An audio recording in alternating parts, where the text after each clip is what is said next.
Selamat datang kepada peserta di agenda ngopi ngobrolin produk Indonesia Changan Foundation bersama beberapa narasumber yang menarik pada sore hari ini ya.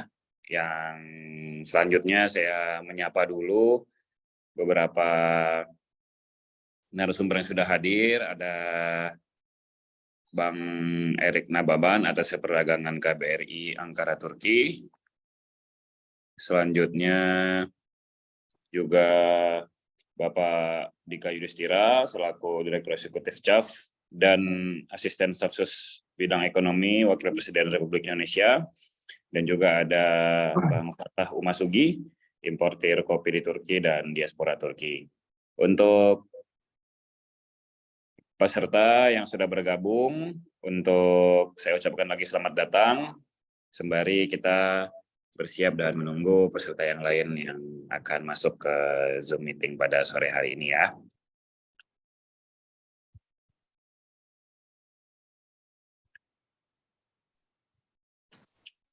Mas Erik, apa kabar? Sibuk. Bang, sorry bang, gue nggak bisa lama. Kebetulan mau rapat sama komutnya BSI, Pak Mulyaman Haddad. Ini lagi di jalan. Jadi memang begini kelakuannya Pak Dika ini ya. Undang kabur. Enggak, beneran mendadak. Izin, siap salah. Kita ngambek lah kalau beginilah. Yang penting kita awal bulan ke Turki aja, biar nggak ngambek lagi. Awal bulan apa? Ya kan bulan besok acara lo, pameran. Ngapain? Pameran apa? Enggak. Yang pameran bulan apa sih? Pertengahan, bukan awal. Iya, pertengahan. Ini Mas Fatah juga udah masuk nih. Jadi kita mungkin hari ini kita diskusi lebih fokus ke arah kopi aja ya. Gimana apa? Pasar Turki gimana, terus potensi kedepannya seperti apa. Jadi kita spesifik mungkin ke kopi karena kita sudah punya ahlinya juga di sini yang fotonya nggak bergerak. Mas Fatah udah connect belum ya? Ini untuk Bang Fatah Umasugi sudah di kontak dan sebentar lagi masuk ke Zoom. Jadi untuk peserta juga sudah berangsur-angsur masuk nih Bang. Sebelumnya terima kasih Bang Erik ya sudah bersedia hadir. Bang Dika Yudhistira juga terima kasih sudah bersedia hadir walaupun lagi di perjalanan. Harapannya semua narasumber bisa hadir semua dan bisa memberikan insight-nya ke teman-teman teman-teman UKM binaan Changan Foundation dan Local Champion Indonesia, begitu Bang. Jadi nanti ini kalau saya boleh tahu mohon izin pesertanya nanti audiensnya dari mana aja ya Mas? Apakah memang kita spesifik nanti di kopi atau gimana? Kalau saya sih makanya kemarin saya sudah sempat ngobrol sama Mas Dika, ya kita by produk aja dulu, itu karena kalaupun misalnya secara keseluruhan juga jadi nggak fokus gitu. Nah kebetulan kan kita punya Mas Fatah yang memang sudah berkecimpung di perkopian di Turki ini lumayan lama, dan dia juga mulai dari dasar banget untuk kemudian akhirnya sekarang dia punya roastery di Istanbul. Jadi mungkin bisa kita sekedar sharing tentang pengalamannya gimana tentang kopi gitu, karena kadang-kadang kita tuh agak ngotot kalau saya bilang dengan kopi Indonesia. Kita selalu beranggapan bahwa kopi Indonesia tuh yang terbaik lah, seharusnya wajar lah untuk kita beli segala macam ini atau bisa kita jual. Ya mungkin di beberapa negara bisa gitu, tapi kan nggak di semua negara punya selera yang sama untuk kopi ini gitu. Karakter tiap negara beda-beda. Nanti mungkin akan diterangkan lebih banyak oleh Mas Fatah nanti. Siap. Tadi Mas Fatah sudah masuk, cuman mungkin terkendala sinyal ya, jadi keluar lagi. Ya, kami sedang menghubungi Bang. Itu jadi untuk para peserta yang sudah hadir, kami mohon untuk nanti ketika sudah dimulai untuk mematikan mikrofonnya, dan nanti juga akan ada sesi tanya jawab untuk sesi peserta seperti itu. Jadi Bang, terkait pertanyaan tadi, untuk ngopi ini, Gubernur Produk Indonesia, memang untuk pada sesi sore hari ini kita fokus di produk kopi ya Bang ya. Iya. Jadi mungkin Seperti ada itu, teman-teman yang terutama untuk tertarik untuk bagaimana kita menggali potensi dan tantangan produk UKM Indonesia khususnya kopi di pasar mancanegara Bang, khususnya bicara kopi ini di Turki Bang, seperti itu untuk ya. pasarnya. Nanti kalau memang sudah bisa dimulai, saya coba nanti kasih pembukaan dulu seperti apa sih sebenarnya pasar kopi di Turki itu nanti, dan lebih detailnya nanti si Mas Fatah nanti akan menerangkan lebih lanjut karena memang dia, kita bisa bilang dia expertnya kopi di Turki lah. Beliau ini selain barista, dia juga sudah dapat sertifikat dari International ICO, kemudian dia juga sudah menjadi juri untuk para barista. Makanya saya berani bawa dia nih ke sini nih. Jadi teman-teman bisa diskusi lebih banyak untuk menggali. Dan dia mendapatkan semuanya itu di Turki. Which is berarti untuk pasar Turki kita bisa bilang, saya bisa bilang lah, saya juga sering diskusi sama dia. Dia ini memang ahlinya karena dia sampai tahu bagaimana kira-kira rasa apa yang bakal laku di Turki gitu. Ya, betul Mas. Dengan kacamatanya aja kan sudah kelihatan kalau dia ini sebenarnya pura-pura minus. Sebenarnya nggak minus katanya. Pura-pura minus ya Mas ya? Ini satu-satunya pria Ambon yang ada di Turki cuma dia ini. Iya. Saya juga bingung bagaimana Ambon bisa sampai di Turki gitu. Tapi memang kita harus akui memang laki-laki Ambon satu nih hebat. Jadi dia mau mengurangi kegarangannya dengan menggunakan kacamata walaupun sebenarnya nggak ngaruh. Tetap. Ya makanya kita harus dapat insight banyak ya, terutama teman-teman peserta dari Mas Fatah ya, dan juga kalau dari sisi regulasi dan dari ini ya dari Mas Erik juga dong, dari atas perdagangan. Kalau mau regulasi langsung ke Mas Fatah karena beliau ini juga sudah langsung mengimpor. Jadi dia tahu bagaimana cara ngimpor yang baik dan benar dan menggunakan trik-trik apa supaya barangnya bisa masuk dengan murah. Iya. Langsung praktisinya langsung ya Mas ya? Iya langsung. Makanya ketika kemarin Mas Dika bilang Mas Erik buka aja. Oh ya udah, Fatah aja yang ngomong, nanti tipu-tipunya gimana dia. Jago dia. Ya, Pak Erik sebenarnya lebih jago nipu sebenarnya kan. Oke. Mas Fatah, Mas Erik ada yang lebih jago. Itu lempar bola, dilempar terus. Ya kan? Banyak cewek-cewek yang terpikat di Istanbul Pak oleh Pak Erik. Jadi hati dari cara berbicara Pak Erik sangat ini menggugah selera oleh para wanita kaum Turki. Karena saya memakai gendam. Ya, kami ucapkan selamat datang nih ke Bang Fatah Masugi, sudah bergabung juga di Zoom pada sore hari ini. Dan untuk mengefektifkan waktu ya, biar efisien, ini sudah lewat.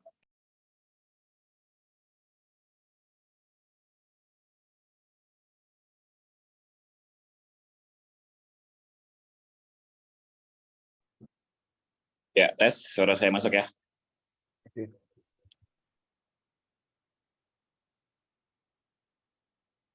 Ya, silakan Mas. Ya, sekali lagi kami ucapkan selamat datang ke Mas Fatah Masugi, sudah bergabung di ngobrolin produk Indonesia pada sore hari ini, dan juga Mas Erik Nababan dan juga Mas Dika Yudhistira. Jadi untuk mengefektifkan waktu, kita mulai saja ya untuk diskusi kita pada sore hari ini. Dan mohon izin untuk teman-teman peserta untuk fokus, dan ketika pemaparan berlangsung dari para narasumber untuk mematikan mikrofon agar kondisivitas sesi bisa berjalan dengan baik.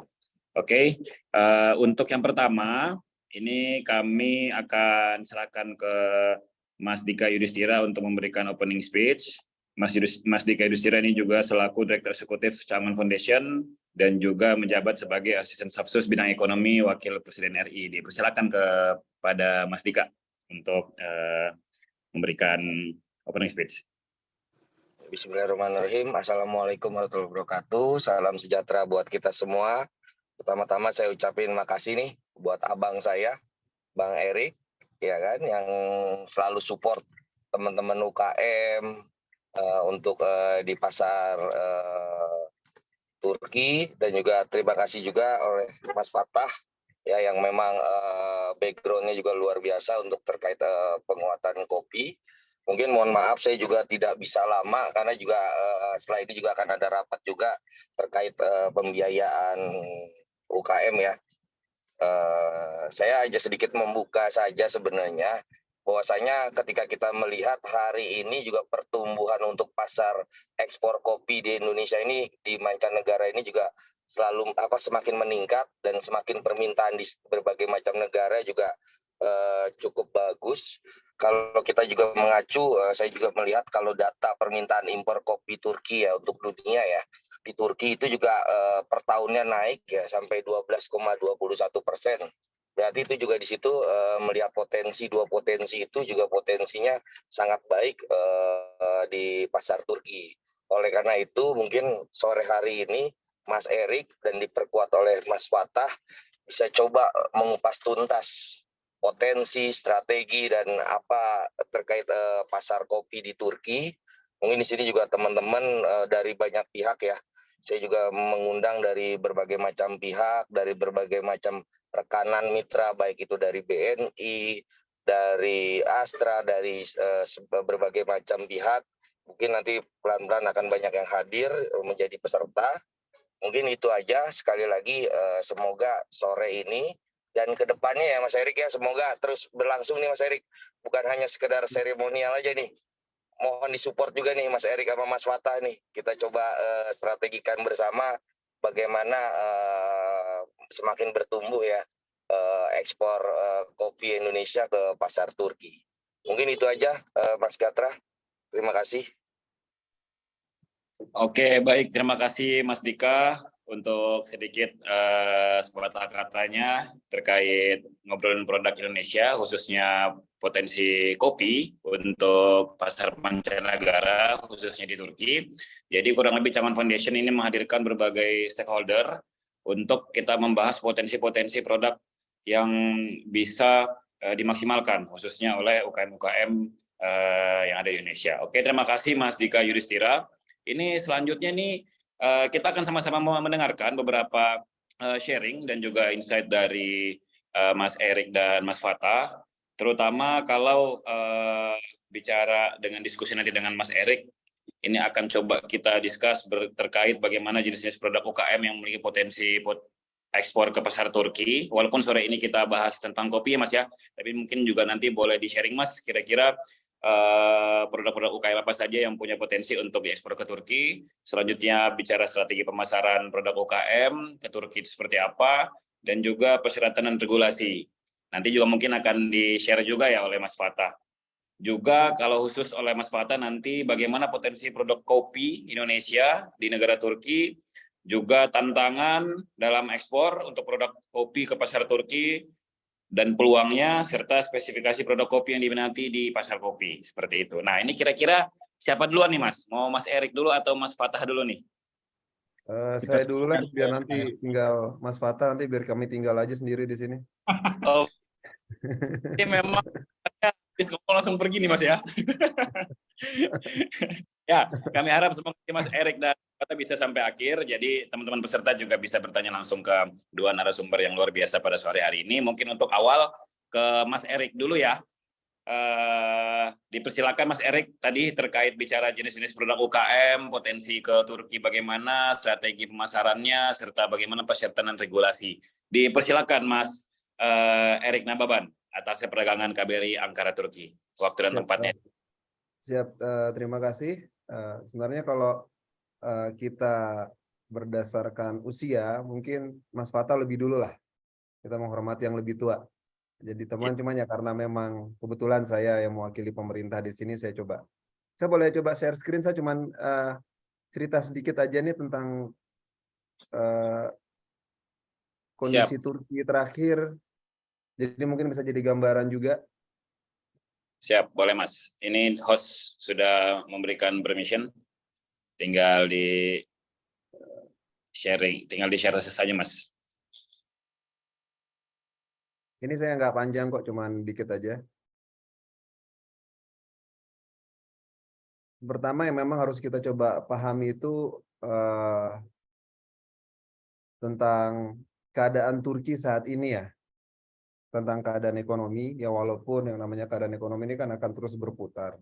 Namun sangat disayangkan dari tahun 2021 sampai dengan sekarang ini perekonomian Turki kita bisa bilang agak sedikit tidak stabil, dalam artian ada beberapa parameter atau indikator ekonomi yang kelihatan buruk gitu. Jadi mungkin dari beberapa sisi Turki bagus parameter ekonominya, namun dari sisi lain itu cukup mengkhawatirkan. Semenjak tahun 2021, inflasi itu terus meningkat dan mencapai puncaknya di akhir tahun 2022.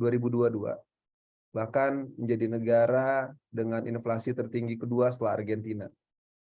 Saya kalau nggak salah ingat di bulan November 2022 itu bahkan sampai dengan di atas 80% tingkat inflasinya.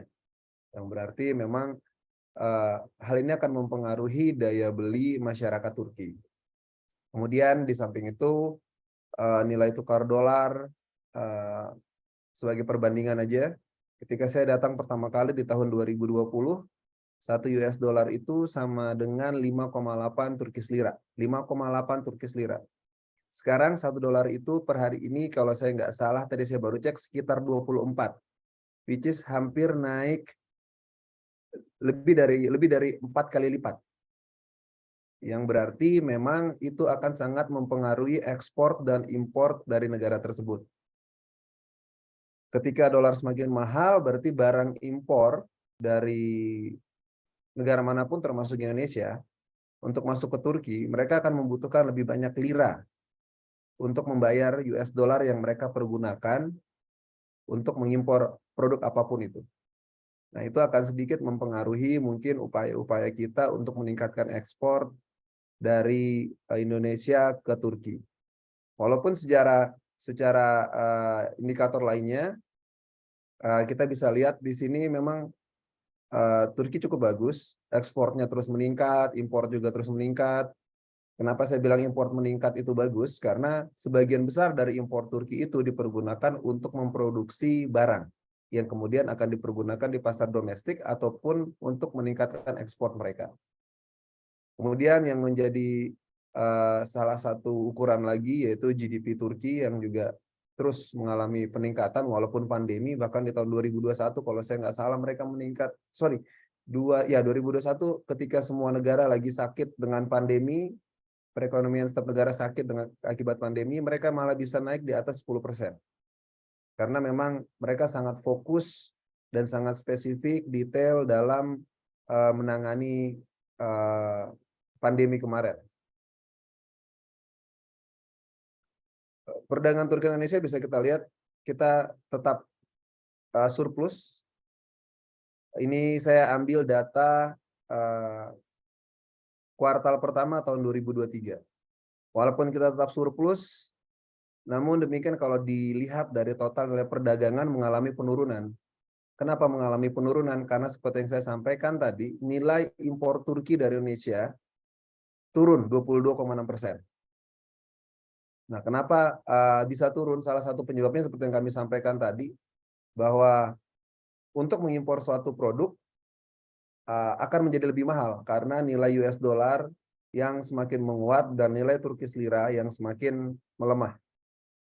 Sehingga kami pun sempat kemarin berdiskusi dengan beberapa pengusaha di Turki. Mereka menyatakan untuk sementara mereka pending dulu untuk tidak mengimpor bahan baku. Kenapa demikian? Karena nilai Turkish lira yang terus, mohon maaf, menggila kalau kita bisa bilang. Beberapa hari yang lalu itu masih bertahan di 22, sekarang sudah 24, sekian. Bahkan ketika mereka mau membeli dolar untuk membayar impor mereka, itu bisa sampai dengan 25, atau 26. Which is memang sangat tinggi. Dan jadi mereka tuh masih kebanyakan wait and see untuk mengimpor barang yang akan mereka pergunakan untuk bahan baku. Nah, ini saya ada beberapa produk yang memang selalu menghuni 10 besar top 10 ekspor Indonesia ke Turki dan impor Indonesia ke Turki dan impor Indonesia dari Turki. Turki produk andalannya yang mereka ekspor ke Indonesia, seperti yang bisa lihat di sebelah kiri, itu lebih banyak yang bersifat lebih ke arah intermediate goods ke final goods. Jadi dipergunakan untuk memproduksi sesuatu dan atau final goods. Jadi kita sudah langsung pakai. Jadi kayak ini kita lihat ada mesin, ada turbin, kemudian beberapa produk kimia. Ini sedikit berbeda dengan apa yang kita ekspor ke Turki, yang kita bisa lihat ada di sisi sebelah kanan. Apa yang kita ekspor ke Turki itu sebagian besar adalah bahan baku. Ada beberapa intermediate goods, oke, tapi final goods sangat jarang.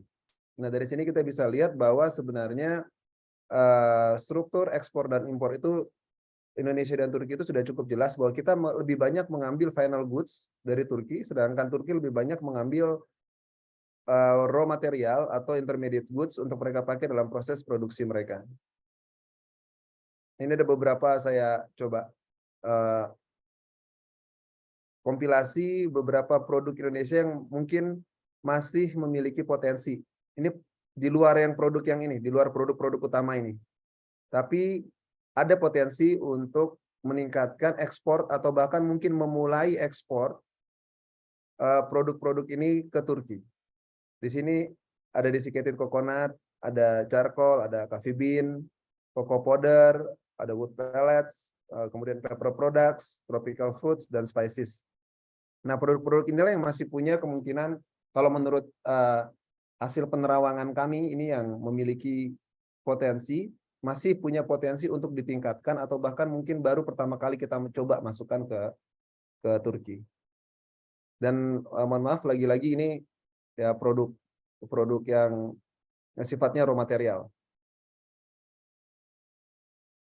Saya juga akan membahas beberapa hal yang sifatnya potensi dan juga hambatan yang akan dihadapi ketika akan melakukan perdagangan antara Indonesia dan Turki.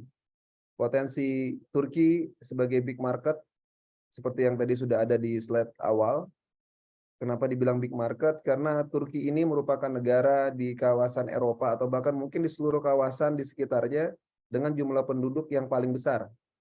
Dia ada 85 juta jiwa, which is itu menjadi suatu market yang besar buat produk-produk asal Indonesia untuk bisa masuk ke pasar Turki.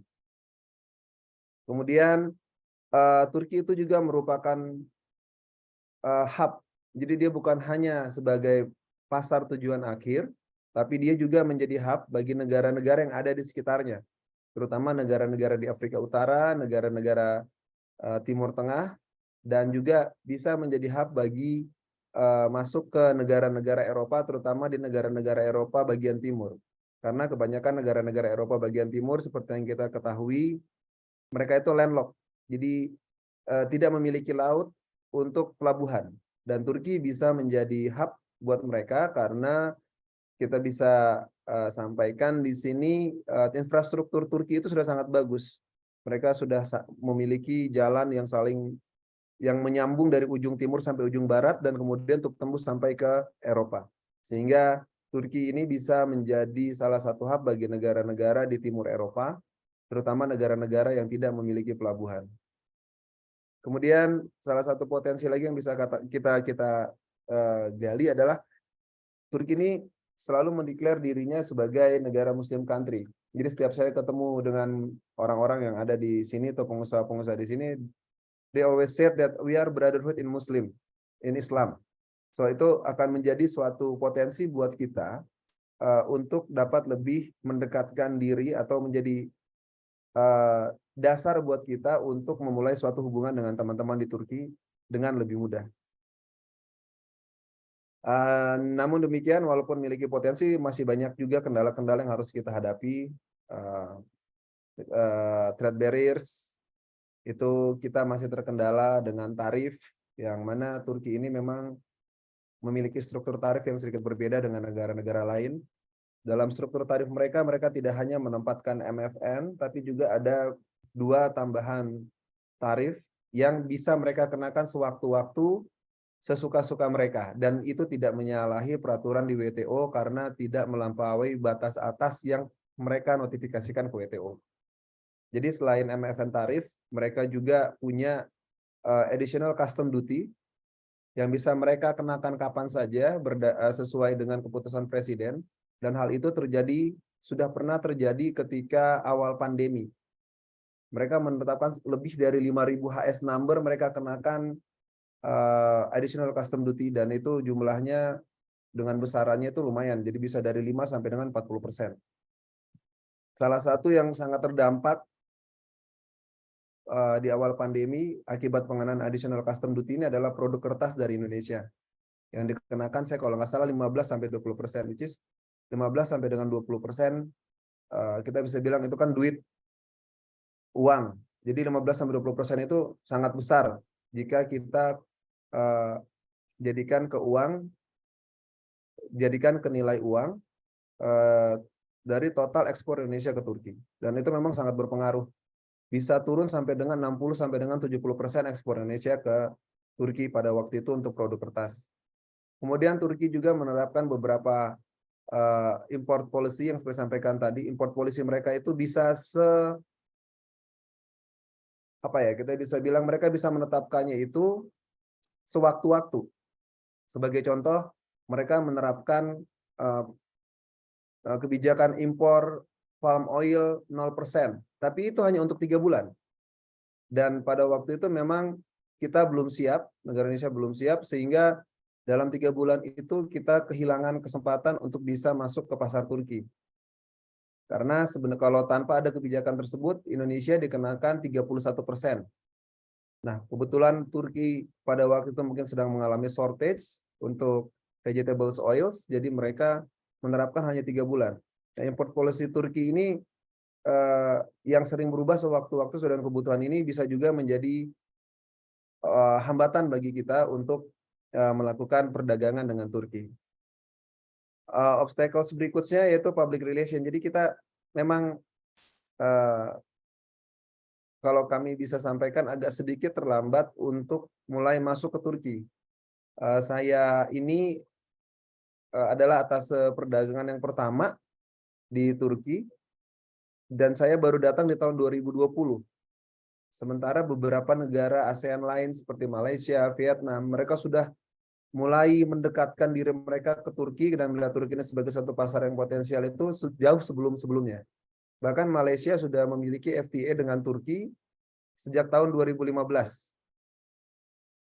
Nah, kemudian dari sisi public relation-nya lagi adalah product awareness kita tuh terhadap produk-produk Indonesia itu masih sangat rendah.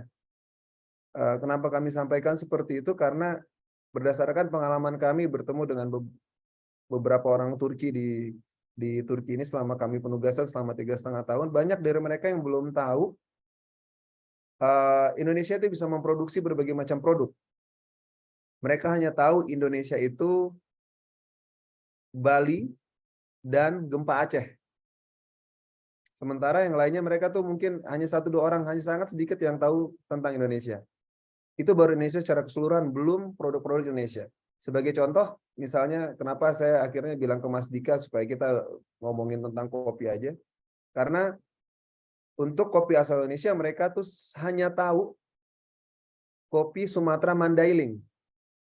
Sisanya mereka nggak tahu kalau Indonesia punya kopi Toraja, Indonesia punya kopi Robusta dari Temanggung, dari Ijen, dari Arjuna, dari daerah Sumatera lainnya, Lintong. Mereka tuh nggak tahu.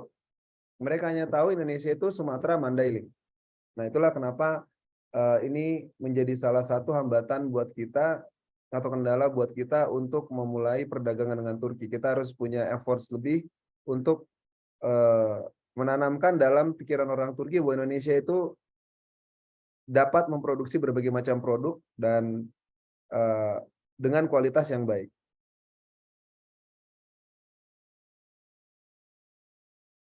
Di samping itu, Turki juga nih paling jago nih kalau membuat trade remedies, anti-dumping, safeguard, dan circumvention ya. Ada sekitar 15 produk Indonesia yang dikenakan trade remedies. Untuk anti-dumping saat ini 6, kemudian untuk safeguard 5, dan circumvention ada 4 produk Indonesia. Dan ini merupakan salah satu hambatan buat kita melakukan perdagangan dengan Turki. Nah, kami dari KBRI Ankara mencoba untuk memetakan permasalahan-permasalahan tersebut di atas, dan kami sampai pada suatu, kita bisa bilang bukan kesimpulan, suatu kesimpulan lah kita sampaikan bahwa kita harus melakukan sesuatu, dan kita sudah memetakan juga kira-kira apa sih yang mesti kita lakukan untuk bisa meningkatkan hubungan dagang antara Indonesia dengan Turki, khususnya ekspor Indonesia ke Turki. Yang pertama, kita harus segera kembali melanjutkan negosiasi untuk menyelesaikan ITCPA. ITCPA itu seperti FTA antara Indonesia dengan Turki, sehingga dengan adanya FTA kita berharap akan ada penurunan bea masuk yang membuat produk-produk Indonesia itu akan lebih memiliki daya saing. Kemudian yang kedua, terkait dengan product awareness, kita mesti lebih banyak lagi hadir di pameran-pameran internasional, sehingga orang-orang Turki, baik bisnis ataupun konsumen akhir, semakin terbuka pemikirannya atau pengetahuannya semakin bertambah tentang produk-produk asal Indonesia. Terus yang ketiga, kita akan mencoba untuk meningkatkan market access dengan melakukan pendekatan hubungan G2G antara pemerintah dengan pemerintah, sehingga untuk beberapa produk yang memang memerlukan pembukaan akses pasar bisa masuk ke Turki, karena ada beberapa produk dengan karakteristik khusus seperti misalnya produk hortikultura, itu memang harus ada kesepakatan G2G dulu untuk saling membuka pasar. Nah, itu yang lagi kita coba lakukan kembali.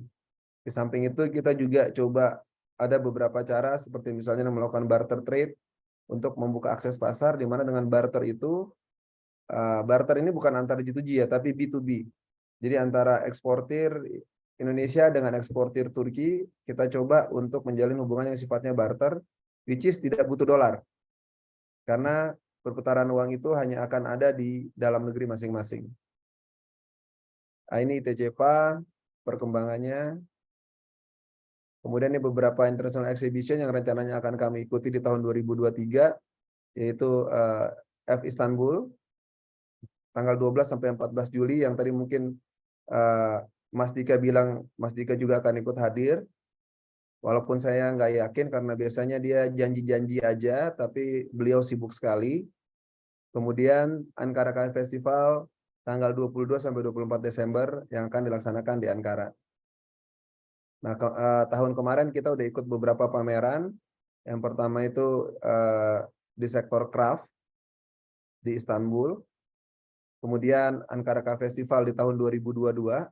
Di sini kita bisa lihat animo masyarakat Turki cukup besar karena mereka mendapatkan banyak pengetahuan baru bahwa kopi Indonesia itu bukan hanya Sumatera Mandailing ternyata, dan mereka antusias juga dengan budaya kita dalam menyajikan kopi, dalam artian bagaimana cara kita membuat kopi atau kita memproduksi final goods dari kopi. Jadi bukan lagi biji, green bean atau roasted bean atau cuman powder, coffee powder, tapi kita juga menghadirkan bagaimana cara orang Indonesia minum kopi. Jadi kita hadirkan pada waktu itu kopi susu gula aren, kemudian kita juga hadirkan kopi tubruk. Kemudian disitulah Mas Fatah, kami berterima kasih juga pada saat itu Mas Fatah juga ikut hadir di situ untuk membantu kami. Kemudian kita juga hadir di Halal Expo di tahun 2022, dan di tahun 2023 ini mungkin kami akan ikut hadir juga. Nah, demikian dulu Mas yang bisa kami sampaikan. Jika nanti ada pertanyaan bisa langsung kita berdiskusikan.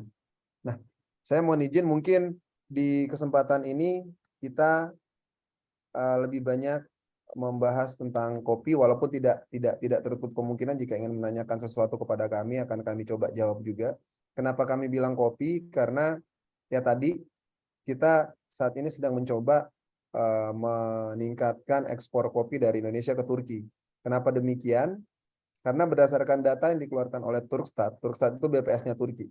Sampai dengan tahun 2021, ekspor Indonesia ke Turki itu hanya 500.000 US dollar untuk kopi. Dan itu tidak sampai 1% dari nilai impor Turki secara keseluruhan untuk produk kopi.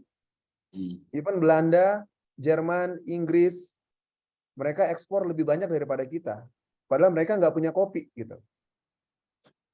Nah, nanti mungkin Mas Fatah akan jelaskan lebih dalam lagi tentang perkopian di Turki ini, karena dia udah karatan lah di perkopian di Turki ini.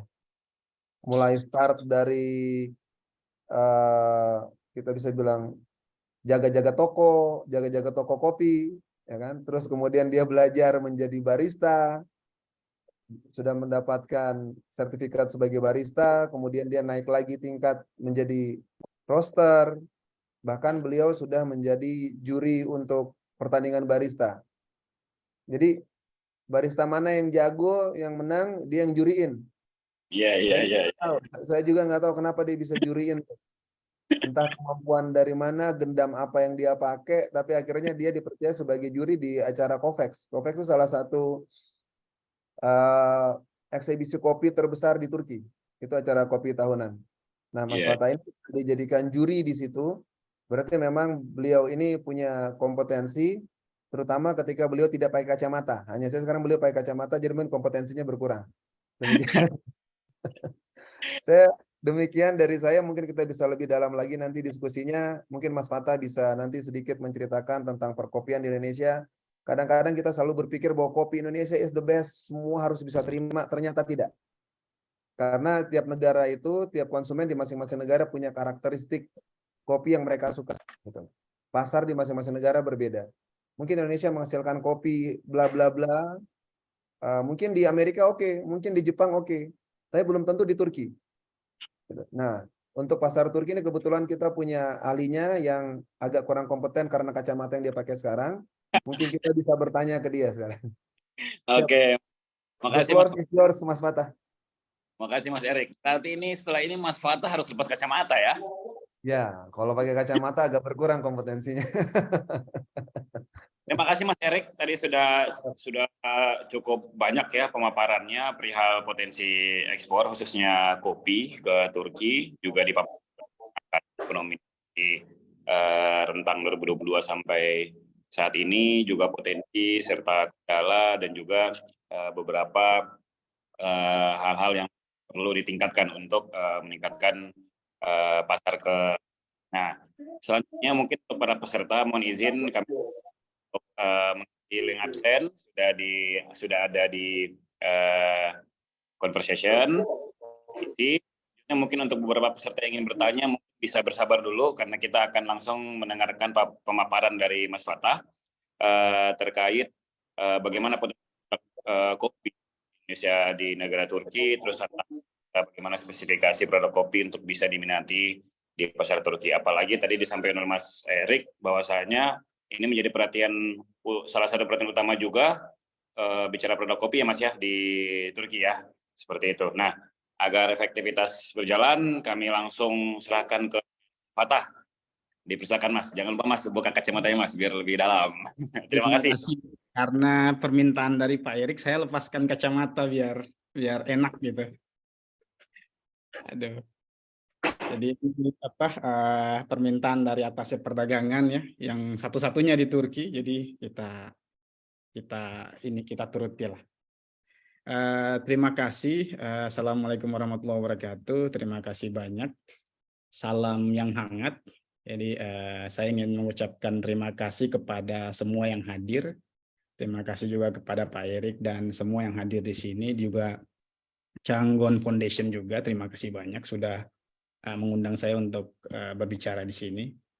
Mungkin saya juga tidak mau bilang saya berkompetensi untuk berbicara di sini ya, tapi selaku pemain kopi di sini dan saya juga bisa bilang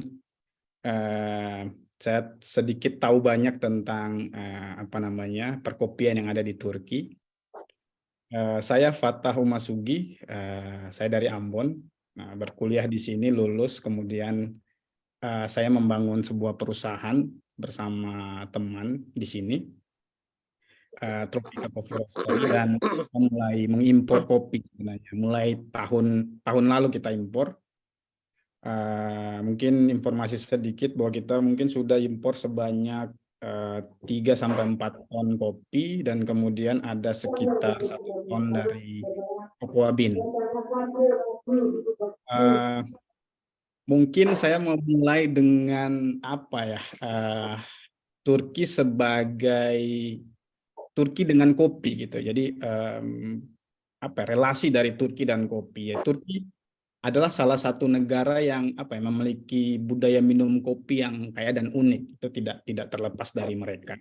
Turkish coffee itu mendunia, bukan karena Turki punya penghasil kopi, bukan, tapi cara pembuatan, cara penyajian, cara servis dari Turkish coffee ini yang membuat kopi Turki ini unik.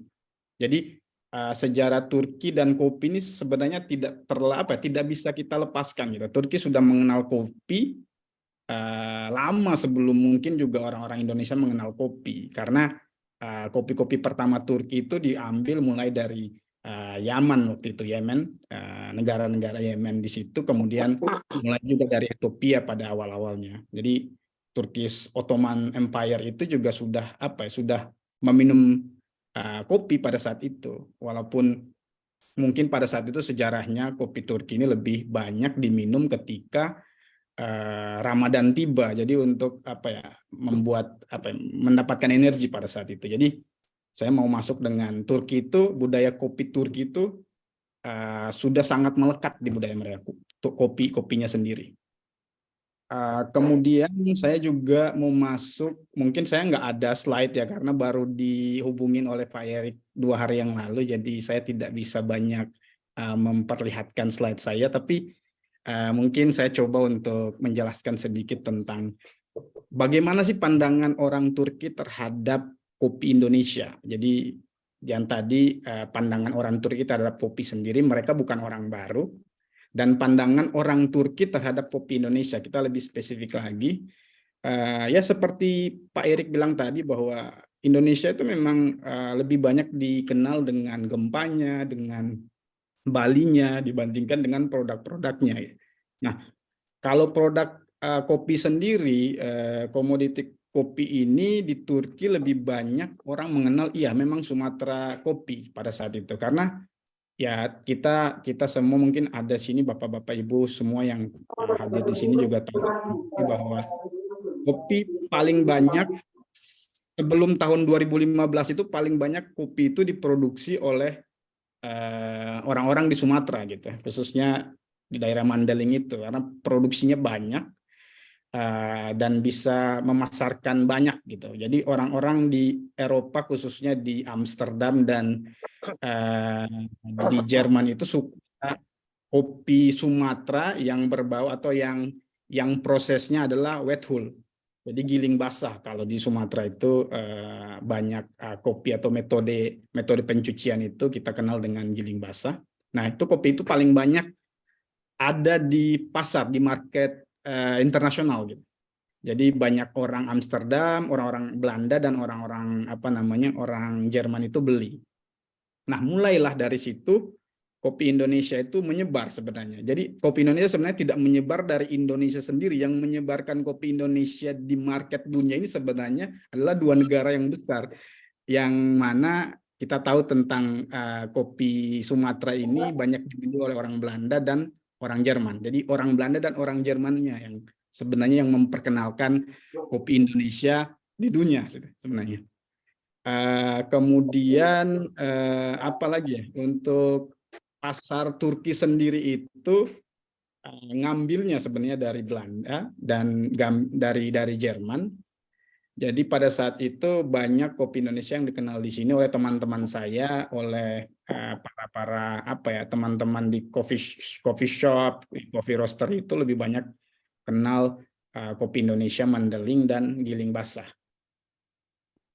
Sayang sekali kopi yang ada di Turki waktu itu sebelum tahun 2018 itu lebih banyak wet full dan harganya mahal. Kenapa? Karena kopi ini harus dibawa ke Eropa dulu dan dari Eropa baru diekspor ke Turki. Dan diekspor ke Turki, diproduksi lagi, kemudian harganya melonjak sangat tinggi gitu dibandingkan dengan negara-negara lain seperti negara-negara dari Ethiopia, mungkin negara Brazil salah satu.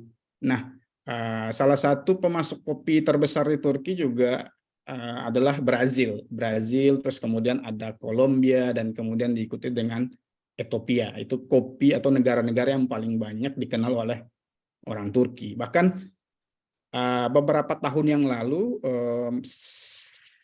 ketika saya masih menjadi roastmaster di salah satu coffee shop, banyak orang yang bertanya gitu, oh Indonesia ada kopi ya? Itu banyak orang yang baru tahu bahwa Indonesia itu juga punya kopi. Ini kan juga sedikit sedikit menyedihkan untuk negara sebesar itu dengan produksi yang bisa dibilang kalau dalam hal kopi Robusta kan kita kedua dan kita mungkin keempat atau kelima dalam hal produksi Arabica, tapi kopi kita tidak dikenal gitu. Nah ini yang salah satu menjadi PR kita untuk memperkenalkan kopi Indonesia. Makanya saya dan Pak Erik dan teman-teman yang lain terus untuk selalu mengikuti expo-expo yang ada di sini. Kemudian dari expo itu saya mengumpulkan data. Ketika saya mengumpulkan data, saya memutuskan untuk membuka satu perusahaan dan mengimpor kopi sendiri. Waktu itu saya impor sekitar 3 atau 4 ton. 1 ton sendiri kopi itu saya impor dari Jawa Barat. Nama kopinya Jawa Halu. Kopi ini sudah sangat sudah saya kenal sejak 2019.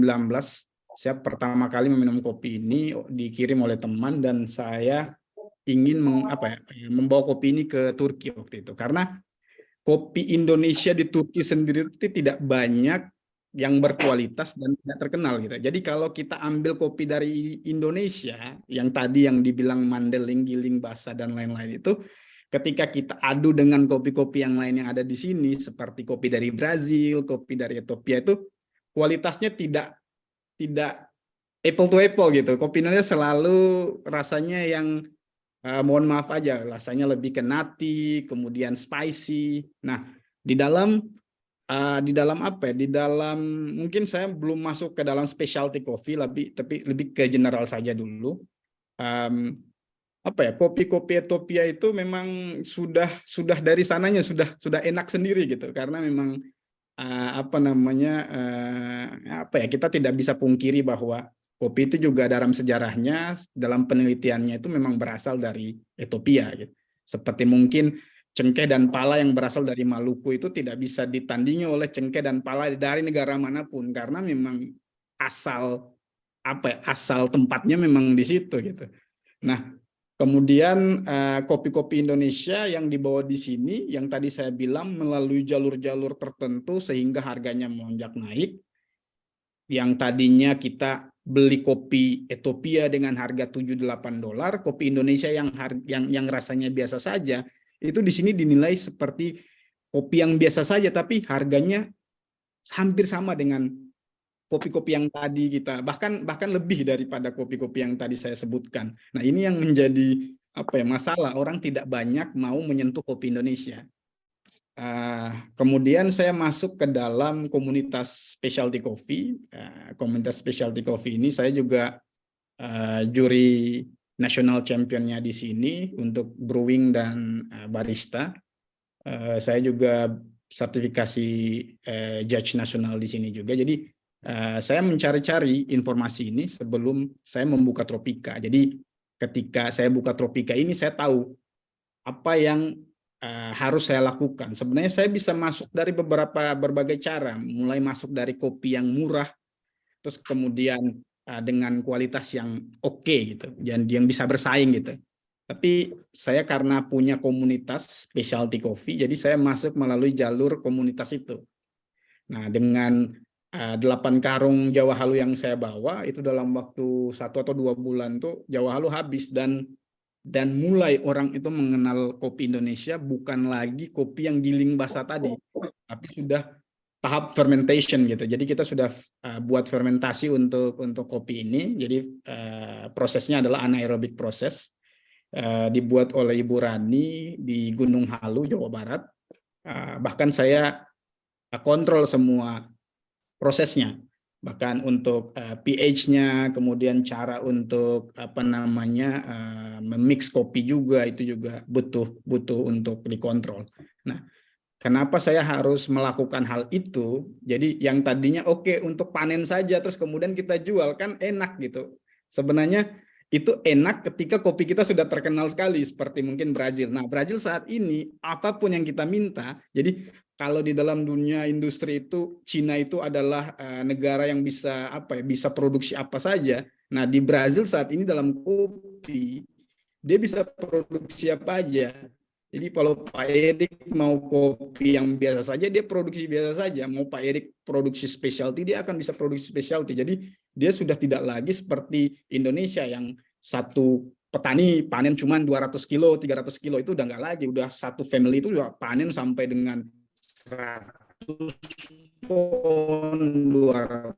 Mereka udah tidak panen seperti kita lagi. Nah, ini yang mungkin menjadi menjadi PR kita juga. Nah, petani-petani kita juga setelah saya masuk saya masuk di dunia kopi ini, petani Indonesia tuh mut-mutan sebenarnya. Jadi hari ini kalau ada kopi yang ini, ya baru semuanya produksi kopi itu. Jadi besok lagi, oh ternyata kopi menurun. Jadi diproduksi komoditas lain lagi. Nah, ini yang menjadi menjadi kendala gitu. Kita nggak pakar terhadap apa yang kita lakukan. Itu yang mau saya garis bawahi ya. Jadi kalau kita mau sukses di dalam dunia kopi ya kita harus tahu produk knowledge kita gitu. Jadi kopi yang kita bawa itu kopi apa dan bagaimana prosesnya. Kemudian kopi-kopi seperti ini itu orang-orang seperti apa atau roastery seperti apa yang bisa kita tuju. Jadi nggak semua kopi bisa kita kirim, itu salah persepsinya itu.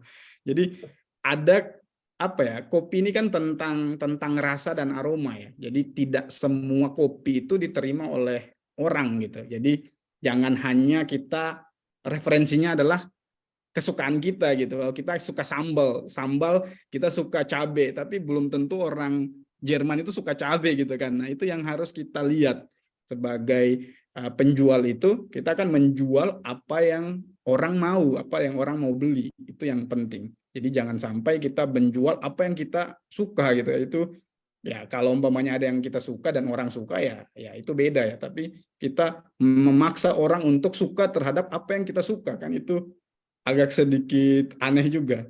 Nah, Tropika dan saya ini masuk ke dalam tahap itu. Kita masuk melalui jalur itu, apa yang orang suka, oh ternyata orang suka lebih pada aromatik, kopi-kopi yang fermented juga, oh oke.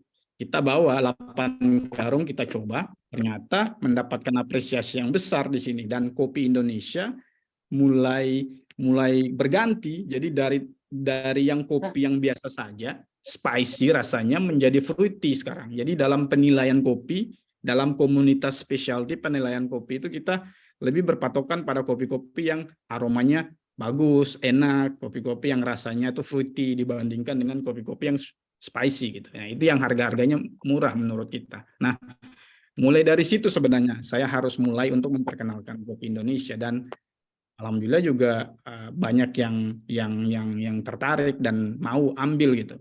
Jadi ada kopi-kopi shop yang besar di sini. Kalau Bapak Ibu datang ke Istanbul, tanya coffee shop besar di sini, ada namanya Spada, kemudian ada namanya Chronotrop, ada namanya beberapa coffee shop seperti Niji dan lain-lain itu juga menggunakan produk kita gitu, menggunakan kopi Indonesia. Dan saya senang sekali beberapa minggu yang lalu saya kunjungin Spada, salah satu customer kita, itu mereka bilang seperti ini, kita tuh baru tahu bahwa ada kopi Indonesia dengan rasa seperti ini gitu. Kalau bukan dari kamu, kita nggak akan mungkin tahu ada kopi ini gitu. Makanya saat ini orang-orang lagi menunggu juga bagaimana kami mendatangkan kopi baru dengan rasa-rasa yang baru lagi, dengan aroma-aroma yang lebih baik lagi. Itu orang lagi menunggu saat ini. Bahkan saat ini banyak yang marah karena saya tunda terus untuk pengiriman ke Turki. Nah, ini yang apa ya, kita bisa bilang kita masuk ke dalam selera orang. Jadi kita sudah masuk ke selera orang, tinggal bagaimana kita merubah-rubah itu sedikit demi sedikit untuk memperkenalkan kopi Indonesia. Itu dari saya yang kedua. Dan yang ketiga mungkin lebih ke tahu tentang produk sih, itu lebih paling penting. Jadi kita menjual sesuatu jangan hanya menjual oke ini kopi enak, tapi apa produk knowledge-nya apa gitu. Apa yang kita tawarkan itu harus kita tahu. Itu yang belum banyak saya lihat selama ini gitu. Karena ya bisa dibilang apa yang saya lakukan ini juga apa ya menjadi referensi sebenarnya untuk Bapak Ibu semua. Untuk bagaimana masuk bukan hanya di Turki, mungkin masuk di negara yang lain juga. Jadi tidak cukup dengan berbicara atau mengatakan bahwa kopi kita enak, itu langsung orang beli, itu enggak. Tapi apa yang ditawarkan, bagaimana proses fermentasinya, bagaimana proses panennya, itu juga harus kita sebutkan gitu untuk orang juga bisa mengerti tentang apa yang kita jual. Itu sih sebenarnya yang mau saya tekan, yang mau saya garis bawahi hari ini. Mungkin apa ya, sekian dulu dari saya ya. Mungkin kalau ada pertanyaan kita bisa santai-santai aja untuk menjawab dan melanjut dari situ mungkin. Siap, terima kasih Mas Fatah. Ya, luar biasa ya, tadi sudah sedikit banyak pemaparan dari Mas Fatah ya, bicara apa namanya sejarah kopi juga dari ya ternyata sudah dari sejak zaman Turki Ottoman Empire ya, itu ternyata kopi sudah dikenal dan bahkan sudah dinikmati. Terus juga bagaimana pandangan masyarakat Turki terhadap Indonesia, juga kita sama-sama bicara ternyata belum banyak kopi-kopi Indonesia yang berkualitas bisa masuk ke Turki itu sendiri. Dan luar biasanya lewat Mas Fatah dan tim ternyata sudah berusaha memperkenalkan kopi Indonesia dan sudah diterima di beberapa buyer juga di sana ya Mas ya. Seperti itu, tentunya dengan beberapa inovasi-inovasi produk kopi itu sendiri yang bisa meningkatkan daya tawar di Turki. Nah, selanjutnya sudah dipaparkan beberapa insight ya dari Mas Erik selaku atas perdagangan KBRI Turki, juga tadi kita dengar story dari Mas Fatah selaku importer di Turki dan diaspora Turki. Nah, ini selanjutnya kami berikan kesempatan buat teman-teman peserta untuk bertanya atau berikan pandangan. Adapun beberapa permintaan dari peserta perihal PPT materi dan juga kontak dari narasumber nanti akan kami share di grup peserta ya. Jadi mohon kepada seluruh peserta untuk mengisi link absen yang sudah kami share di conversation. Nah, ini sudah ada 2 yang raise hand. Ada Fransinaga dan Kuyana. Jadi nanti untuk Mas yang pertama Mas Fransinaga dipersilakan untuk on cam dan memberikan pertanyaan ataupun Oke. Sorry nggak bisa on cam dulu ya Pak ya. Oke. Saya sekarang apa nih ya? Dari penjelasan narasumber ya, sebenarnya udah ketemu benang merahnya ya. Cukup lugas ya penjelasannya, dan sebenarnya benang merahnya ini kan bagaimana kopi Indonesia ini kan diekspor secara skala besar, luas, dan volume ekspornya menghasilkan lebih besar lagi. Nah, yang menjadi pertanyaan nih, mengapa pemerintah tidak ada pelatihan kopi terhadap kandidat-kandidat barista cita rasa lokal Turki gitu, orang Turki, diperbanyak pelatihannya, karena saya melihat sekarang pemerintah tuh sangat aktif ya, sejak 2018 ya, kalau tidak salah tuh di Davos, Swiss ya, itu pernah kopi dari Samosir ya itu mengikuti pameran. Nah, di sini pemerintah ketika ada eksibisi internasional ini masuk ya, mengikutsertakan para UMKM untuk mengenalkan kopi Indonesia dengan cita rasa yang berkualitas tinggi dan sambil juga cita rasa orang Indonesianya juga. Dan kedua, tadi Mas Fatah juga mantep nih. Kita udah tahu, kita harus tahu dulu produk knowledge-nya dulu nih ya. Udah tahu bahwa kita harus masuk dengan cita rasa orang Turki supaya tidak kagetan. Nah, ketika kopi yang dari Indonesia menyesuaikan cita rasa orang Turki, baru menciptakan cita rasa baru dengan lidah orang Indonesia. Artinya kita tanda kutip ya melakukan kolonisasi ya rasa ya, seperti kayak budaya K-pop datang ke Indonesia. Mengapa kita juga tidak kita lakukan juga, masuk dulu dengan cita rasa Turki, lalu menambahkan rasa-rasa Indonesia supaya melebarkan pasar kopi Indonesia dengan cita rasa lidah orang Indonesia. Jadi volumenya juga besar dan marketplace-nya atau pangsa pasarnya juga cukup luas. Nah, saya rasa itu tanggapan dan pertanyaan saya, Kak. Terima kasih. Oke, baik. Terima kasih, Mas Frans. Ini biar langsung dijawab saja ya. Untuk Mbak Kuyana menunggu dulu. Ini tadi kurang lebih pertanyaan dari Mas Frans bicara benang merah yang disampaikan oleh kedua pemateri tadi sudah kurang lebih sedikitnya ketemu ya. Bicara bagaimana untuk produk kopi ini kan baik volume ataupun permintaannya bisa di scale up. Nah, khususnya pertanyaan terkait peran pemerintah ya untuk pelatihan-pelatihan untuk barista atau UMKM untuk meningkatkan cita rasa kopi, ini mungkin boleh dijawab dulu nih Mas Erik ya, atau mungkin ada tambahan dari Mas Fatah. Dipersilakan. Ini soal pemerintah soalnya Mas.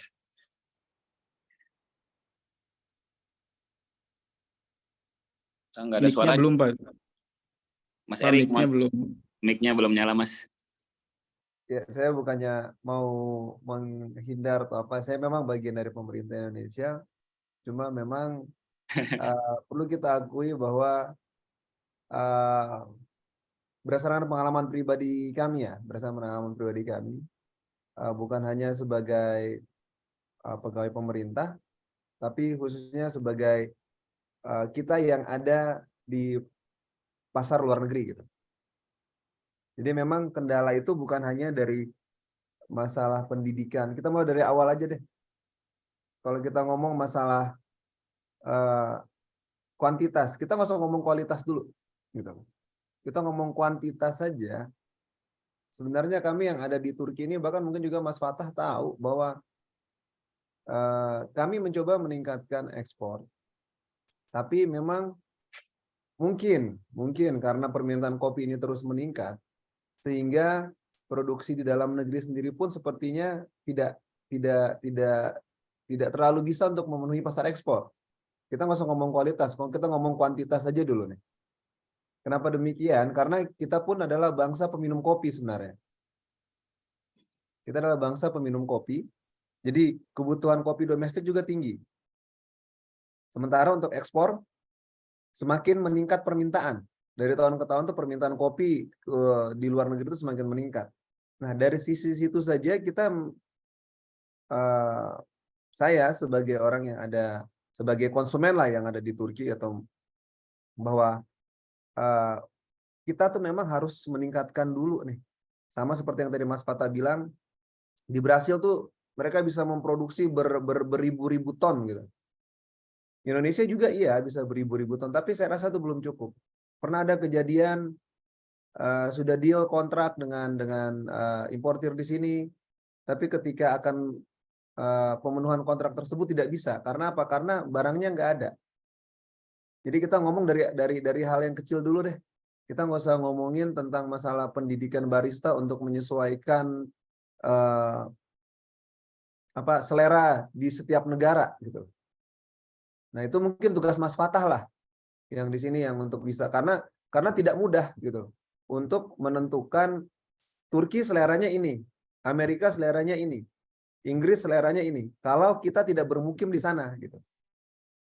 Nah inilah makanya mungkin untuk tadi yang disampaikan oleh Mas Frans lah, saya harus manggil Layak sama Mas Frans ini karena memang ibu saya juga Sinaga, jadi mau nggak mau saya harus panggil Layak, kalau nggak saya kualat nanti.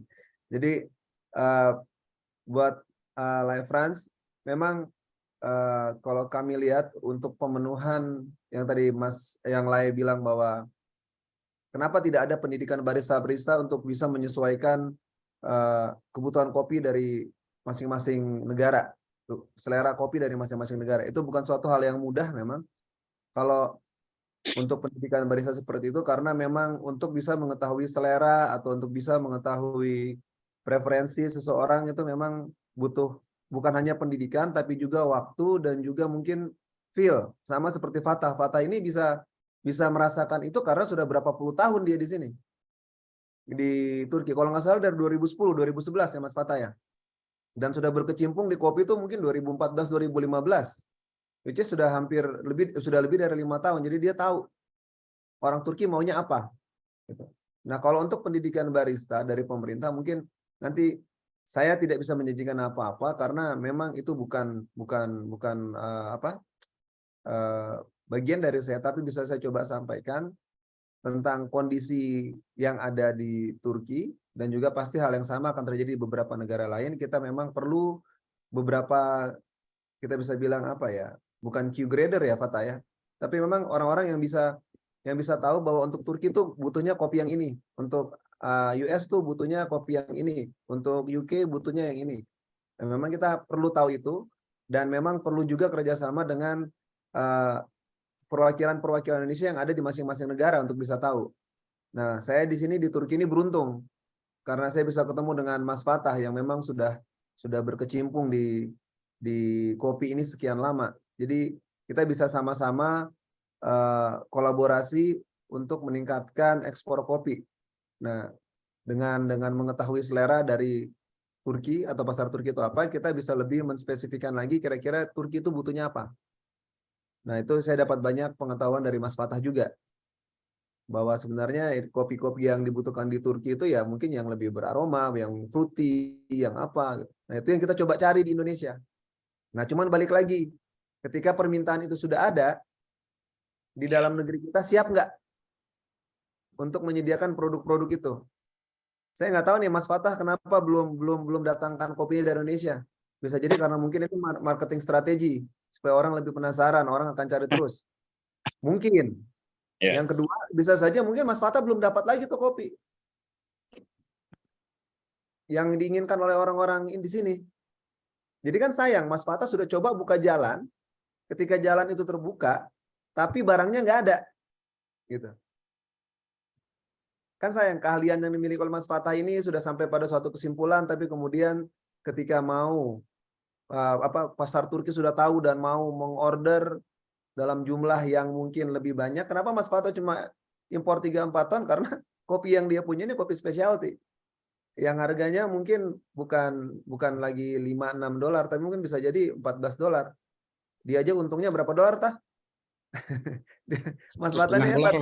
Orang-orang Turki sudah dibuang-buangin sama dia nih. Jadi itu mungkin dari saya. Untuk bisa melakukan pendidikan barista untuk ke masing-masing, untuk menyesuaikan dengan selera dari masing-masing negara itu bukan suatu hal yang mudah, karena berarti kita harus, supaya bisa dapat sense atau feel-nya memang kita harus bermukim di sana. Terus yang kedua, saya memang tidak bisa menjanjikan apa-apa untuk bisa adanya pendidikan barista ini, tapi mungkin nanti Mas Fatah punya teman-teman di Indonesia sesama para coffee profesional yang bisa mungkin melakukan hal tersebut. Mungkin siapa tahu Mas Fatah ada tambahan dari pengalamannya. Ya, silakan Mas Fatah, bisa dilanjutkan untuk menanggapi pertanyaan Mas Tambahan Frasep. saja sebenarnya pertanyaannya lebih ke arah apa ya, pendidikan barista itu tidak sama sekali nyambung dengan apa yang harus kita kerjakan sebenarnya. Jadi kerjakan di sini sebenarnya adalah petani sebenarnya. Petani itu harus kita kita didik sesuai dengan standar yang akan kita keluarkan gitu. Jadi kopi-kopi kalau keluar dari Indonesia itu harus punya standar juga oleh asosiasi kopi. Jadi tidak sembarang kopi juga yang kita keluarkan, itu juga harus kita lihat. Terus kemudian menyesuaikan dengan pasar. Ini sebenarnya bukan pada tempatnya barista sebenarnya, lebih tepatnya di petani. Jadi tadi kenapa kopi-kopi seperti ini jarang? Sebenarnya kopi-kopi yang masuk ke specialty itu sangat sulit untuk diproduksi, karena untuk kopi seperti Jawa Halu kemarin, saya jujur saja saya jual di $18, saya beli di sekitar $11. Di Indonesianya saya beli $11 Indonesia. kemudian ada apa namanya cost untuk bawa ke sini dan lain-lain, taruhlah 3 sampai 4 dolar. Jadi saya untung sekitar mungkin 2 sampai ya $2,5. Ini tidak banyak bisa diproduksi, jujur saja tidak banyak bisa diproduksi karena tidak banyak petani yang mau mengeluarkan uang dan waktunya untuk memproduksi kopi seperti ini gitu. Ini yang menjadi masalah gitu. Jadi ketika saya minta kopi yang berkualitas dari Aceh, dari Gayo, kemudian dari Jawa Barat, itu selalu disuruh tunggu. Jadi tidak ready kopi ini sebenarnya. Jadi disuruh tunggu 1 sampai 2 bulan, diproduksi, dipanen, kemudian dimasukkan ke tempat fermentasi. Fermentasinya sendiri itu membutuhkan waktu 3 minggu. Belum lagi ada namanya sorting, belum lagi nanti pengeringan itu butuh waktu 2 sampai 3 minggu. Kalau apa namanya mataharinya bagus kan, sekarang kan kita di Indonesia banyak yang menggunakan alam saja, tidak menggunakan teknologi. Jadi menunggu alam gitu. Kalau alam lagi nggak mood, nggak bagus, ya kita tunggu lagi besoknya. Ini yang butuh effort sebenarnya petani. Jadi tidak banyak petani yang mau masuk terjun di tempat hal ini atau mau memberikan kopi yang berkualitas, kalau juga sebenarnya mereka juga butuh untuk makan juga sebenarnya. Jadi mau jual, mau panen, kemudian ya udah jual cepat. Ini sebenarnya yang menjadi PR, bukan di baristanya sebenarnya, tapi lebih kepada bagaimana mensejahterakan petani, kemudian tuh dia memikirkan untuk produksinya ini bisa massal karena besok saya masih bisa makan gitu. Karena itu menunggu sendiri, Pak. Jadi menunggu sampai 2 bulan produksi itu. Jadi cuman bisa produksi sampai, jadi 8 karung yang kita bawa dari Jawa Halu itu saya harus tunggu 2 bulan untuk bisa di-pack. Jadi bagaimana caranya saya untuk mensuplai orang-orang yang sudah menunggu gitu. Jadi kita batalkan lagi, kadang-kadang kapal harganya mahal, jadi kita tunggu lagi bulan depan. Ini gimana nih strateginya untuk menekan cost serendah mungkin, untuk nanti landed cost di sini tuh kecil, dan kita mungkin cuma untung 1-2 dolar nggak apa-apa, tapi kopinya jangan mahal-mahal banget gitu. Nah, itu yang mau kita buat. Ya, mungkin dari saya seperti itu sih, bukan lebih ke barista, tapi lebih ke petaninya sebenarnya. Jadi petani untuk memproses kopi-kopi yang berkualitas. Jadi yang berkualitas itu takes time dan energi gitu. Sebenarnya dari garis bawah itu takes time dan energi. Jadi money juga di situ, kemudian semuanya kita curahkan ke situ untuk mendapatkan sesuatu yang berkualitas. Jadi berlian tuh nggak bisa kita cuman pancing di laut gitu, harus punya prosedur yang kita ikuti itu untuk mendapatkan berlian yang berkualitas. Itu sih yang saya ingin tampilkan. Oke, Mas Fat Erik. Selanjutnya mungkin dipersilakan ke Mbak Kuyana. Halo Mbak Kuyana. Halo Pak, terima kasih untuk kesempatan yang sudah diberikan pada saya. Sedikit pertanyaan dari saya itu untuk sertifikasinya untuk masuk ke Turki itu apa aja ya Pak? Terus boleh tanya itu rate yang untuk green bean robustanya itu kira-kira di harga berapa yang bisa masuk, dan juga apakah ada biaya masuk untuk ke Turkinya Pak? Seperti itu pertanyaannya. Terima kasih. Oke, terima kasih Mbak Kuyana. Sekalian Mbak ya, ini ada yang bertanya dari Mas Fitra. Apakah tidak selalu ready-nya kopi dikenakan musim panen kopi, terutama Arabica? Dipersilakan ke Mas Fatah atau Mas Erik ya. Oke, Mas Fatah, saya izin jawab yang gampang dulu, Mas. Oke, silakan Pak. Nanti yang sulit dari gilirannya Mas Fatah aja. Jadi tadi dari Bu Kuyana, terima kasih. Salah satu pertanyaannya mungkin biaya masuk. Ya, biaya masuk untuk setiap negara itu dikenakan 8% sekarang. Untuk biaya masuk 8%, plus saya kalau nggak salah ada KDV lagi 1%. Jadi setelah masuk 8%, total harga kemudian akan ditambahkan dengan KDV atau KDV itu kayak VAT, mungkin pajak pertambahan nilai, PPN itu 1% untuk produk kopi, green bean kopi. Nah, kalau untuk harga berapa yang bisa masuk, saya mungkin kasih gambaran sedikit, tapi Mas Fatal yang paling tahu tentang update terakhir. Saya kemarin sempat berhubungan dengan beberapa importir, mereka mengharapkan pada waktu itu harga bisa untuk yang Robusta grade 1 bisa di bawah 2,2. Dan untuk saat ini pasti di Indonesia nggak bakal masuk. Karena harga Indonesia aja sekarang asalan cuman berapa ya? Tapi dulu sebelum saat-saat sekarang ini harga Robusta kita itu sangat bersaing. Dan Robusta kita itu banyak yang cari. Satu, bukan hanya karena kualitas, tapi karena pada saat ini rata-rata industri kopi Turki itu sudah mulai shifting. Jadi mereka tidak lagi memaksakan untuk menggunakan Arabica. Karena kondisi ekonomi yang mengakibatkan nilai dolar semakin tinggi, nilai Turkish lira semakin rendah, jadi mereka mencoba shifting, mencari kopi dengan kualitas bagus tapi harganya terjangkau oleh mereka. Jadi mereka mulai geser nih dari Arabica, mereka geser ke Robusta. Nah kemarin itu Robusta Indonesia sempat jadi inceran dari mana-mana di Turki ini, tapi hanya saja sayangnya yang seharusnya sekarang masuk musim panen di Indonesia, harganya saya nggak tahu kenapa, apakah mungkin karena banyak gagal panen. Saya kemarin coba telepon event Pagar Alam, event di Temanggung, itu sudah baru mulai katanya sih, baru mulai panen, tapi harganya sudah sangat ampun-ampunan. Bisa untuk yang asalan aja mereka bilang 38.000 sampai 40.000 itu asalan. Gitu. Jadi mungkin untuk sementara kita menunggu untuk Robusta untuk kembali ke harga normalnya untuk bisa masuk ke pasar Turki, karena sekali lagi Turki ini saya belum sampaikan tadi, mereka itu sedikit price sensitif di sini. Seperti itu. Nah, mungkin untuk lebih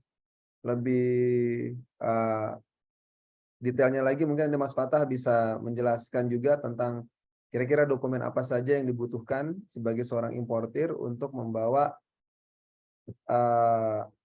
produk kopi ini masuk ke Turki. Walaupun setahu saya mungkin hanya cukup dengan butuh sertifikat fitosanitary ya, Mas Fatah ya. Kecuali yang saya nggak tahu. Kalau nanti bisa ada tambahan lagi dari Mas Fatah, kira-kira dokumen apa atau mungkin sertifikat apa yang mungkin bisa malah membuat produk kopi kita itu jadi lebih mudah masuk dan lebih menjual di Turki. Silakan Mas Fatah. Ya, terima kasih Pak. Jadi mungkin saya mau menjawab yang tadi, ke sertifikat apa saja yang diperlukan untuk bisa ekspor ke Turki. Itu pertama ada namanya Certificate of Origin, COO namanya. Nah itu harus dibuat untuk orang-orang yang semua orang, bukan hanya untuk kopi aja, apapun yang mau diekspor itu harus ada Certificate of Origin. Kemudian ada apa lagi ya, sertifikat mungkin yang tadi fitosanitary juga butuh. Itu juga Turki itu membutuhkan itu sebenarnya, membutuhkan fitosanitary. Kemudian apalagi ada hal-hal yang lain ya, seperti mungkin bisa juga kalau mau lebih bagus lagi bisa fumigasi, ada dokumen-dokumen fumigasinya. Terus kemudian ada PEB ya, PEB coba bisa dicari juga PEB. Jadi ada PEB, ada Certificate of Origin, ada fitosanitary, terus kemudian ada fumigasi. Itu juga dokumen-dokumen yang menurut saya sudah bisa sangat bagus. Kalau sudah dapat, sudah bisa kita ekspor ke Turki. Dan dokumen-dokumen yang lain tuh paling menyusul saja sih, seperti mungkin packing list itu kan semua harus ada sih untuk eksportir, harus tahu bagaimana cara membuat packing list, kemudian invoice kan itu juga harus ada. Nah, hal yang paling sedikit sulit dari kerjasama Turki dan Indonesia ini mungkin karena pemerintah Turki itu selalu sedikit ketat dalam hal transaksi sebenarnya. Jadi seperti saya waktu itu untuk ekspor dan impor di Turki, untuk impornya saya tuh harus punya number orang importir gitu. Seorang importer harus punya ada beberapa syarat untuk menjadi importir. Kemudian untuk mengimpor kopi dari Indonesia itu saya memang harus dilihat pengiriman duit saya ke sana, ke Indonesia, itu juga harus ada. Jadi ada ada nomor-nomor tertentu yang diberikan oleh bank untuk saya nanti daftarkan untuk bisa ngambil barang. Itu juga hal-hal yang sedikit sulit. Makanya orang Turki itu kebanyakan tidak mau mengimpor sendiri gitu. Jadi lebih kepada ya udah yang ada di sini sudah diimpor, mereka beli secara parsial. Karena ngurus hal-hal itu sebagai importer itu agak sedikit sulit. Itu sih yang ini. Makanya kalau umpamanya ada dapat orang Turki yang mau, oke lah sulit, nggak apa-apa. Tapi dia juga beli banyak gitu. Biasanya orang yang mau sulit itu dia beli banyak gitu. Dia beli sampai dengan 10 ton, 15 ton. Makanya dia mau sulit. Makanya dia mau ngurus sendiri. Nah, ini juga yang menjadi kendala. Jadi bukan hanya di kopi, tapi juga banyak teman-teman saya di sini yang sebenarnya sudah berkompeten di kopi, tapi tidak mau ngimpor. Itu karena dia tidak mau rugi gitu. Karena satu barang di Turki, jadi ada namanya analis. Jadi analis di Turki ini dikenakan analis per origin kopi. Jadi kalau kopi di dalam itu berbeda-beda, dia akan kena 2 kali analis. Dan analis ini sampai dengan mungkin 7 juta, 8 juta sendiri. Nah, ini yang mau kita mereka takut untuk membuat hal-hal itu gitu. Jadi itu juga harus dilihat. Nanti ada trik-triknya juga untuk kerjasama dengan orang-orang importir untuk bisa palet atau dalam 2 palet atau dalam 1 ton kopi itu ada berbagai macam kopi bisa kita bawa. Itu juga bisa dicari jalan ininya lah, jalan tikusnya lah, itu gampang. Oke, terima kasih Mas Fatah. Ini sedikit ada beberapa diskusi di kolom chat ya. Pertama, untuk dari CV Mitra Sejahtera, ini bertanya terkait spek kopi secara detail ya mungkin ya, yang diminati orang Turki seperti apa. Dan juga nih ada tanggapan dari Ibu Diah Purnawanti terkait yang disampaikan oleh Bapak Fatah, analisis yang disampaikan oleh Bapak Fatah terkait dengan tidak siapnya petani kopi menyediakan kualitas kopi atau spek kopi sesuai keinginan pasar memang menjadi kendala. Sejujurnya petani kopi juga mengalami kesulitan dalam menyediakan produk kopi sesuai kebutuhan pasar, terkendala modal dan juga kepastian pembelian produknya. Itu sebab petani cenderung untuk membuat perjanjian di depan baru dibuatkan. Sebenarnya hal ini dapat diatasi jika ada kerjasama kedua belah pihak untuk membantu petani kopi. Harapan saya pada kesempatan ini Bapak Fatah dapat memberikan alternatif atas persoalan di atas sehingga petani kopi di Indonesia yang tertarik untuk menjual kopi ke Turki mendapatkan masukan dan jalan keluarnya.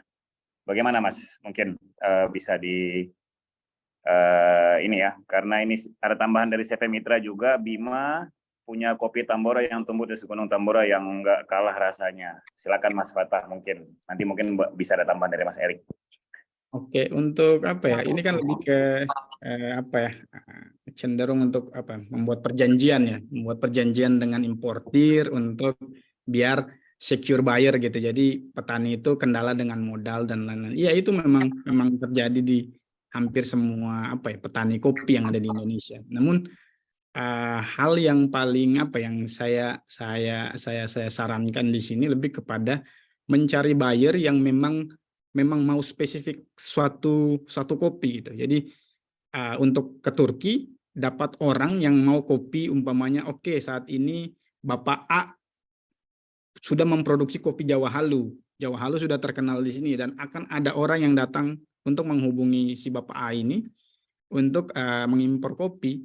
Nah, di saat itulah sebenarnya yang bisa kita ini adalah product knowledge kita harus tinggi, karena orang tuh mau percaya kita itu harus orang tuh harus kita harus menyamankan dia dengan cara dengan punya product knowledge yang bagus, kemudian tahu tentang produk kita sendiri, bagaimana prosesnya. Itu kan saya sebagai buyer juga akan percaya gitu. Kalau cuman ibu atau bapak datang kemudian buka stand dan bilang kopi kita enak, tapi tidak ada penjelasan mengenai kopi tersebut, juga saya ragu-ragu juga untuk mengambil itu, kecuali kalau memang saya sudah kenal bapak dan ibu gitu. Tapi kalau saya tidak kenal bapak dan ibu, bagaimana saya juga takut gitu untuk ngirim duit saya gitu ketika ini diproses apa enggak. Nah, bagaimana caranya?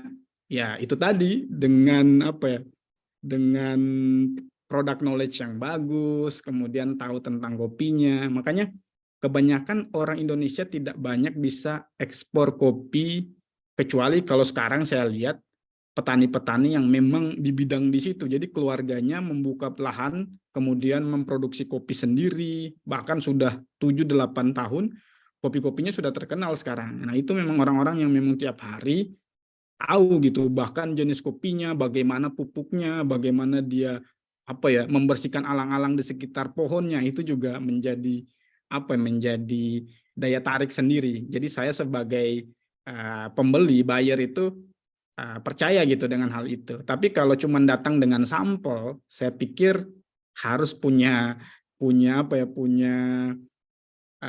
strategi khusus dalam hal bagaimana meyakinkan orang. Itu juga jadi kita semua tahu lah bahwa ada orang yang datang, coba kalau kita jadi orang Turki, ada orang Indonesia yang orang Turki mau menjual sesuatu, kita juga nggak langsung percaya gitu. Dia datang mau menawarkan kita kebab, ya kebab apa dulu nih gitu, jangan sampai saya keluarin duit tiba-tiba bodong gitu. Nah, ini juga hal-hal ini juga menjadi kendala. Nah, karena pernah beberapa kali terjadi hal-hal seperti itu. Bahkan saya sendiri itu, saya tidak mau menyebutkan nama, ada orang pihak ketiga bukan petani, saya membeli kopi karena saya memang butuh kopi itu di sini. Ternyata kopi itu dicampur oleh beberapa kopi yang lain. Oke. Jadi ketika saya roasting, dalam satu karung itu, dari atas sampai bawah itu oke, kopi yang saya mau. Tapi setelah dari tengah sampai ke bawah, lah ini kopi yang beda gitu. Nah, ini hal-hal yang harus membuat nama kita juga menjadi tidak bagus. Ini sudah terjadi sebelum saya buka coffee shop juga, ada namanya coffee shop Old Java. Jadi kita impor kopi dari Indonesia. Jadi sedikit saja waktu itu, kalau nggak salah 7 karung dari salah satu tengkulak lah kita bilang, karena kita nggak dapat kopi itu lagi, dan tengkulak itu bilang saya punya 100 ton gitu. Oke, kita mau. Ya walaupun kita juga pikirnya nggak akan mungkin dia punya 100 ton, karena kopi ini kopi jarang sekali gitu. Nah, dari situ kita beli, ternyata bodong gitu. Mungkin dari 7 karung itu kita cuma dapat 2 karung yang bagus. Itu pun ya dari situ kita stop untuk beli kopi Indonesia di coffee shop yang dulu saya kerja. Jadi namanya Old Java tapi tidak menjual kopi Indonesia, karena kopi Indonesia sendiri, orang-orang Indonesia sendiri yang membuat hal ini menjadi rumit gitu. Itu sih.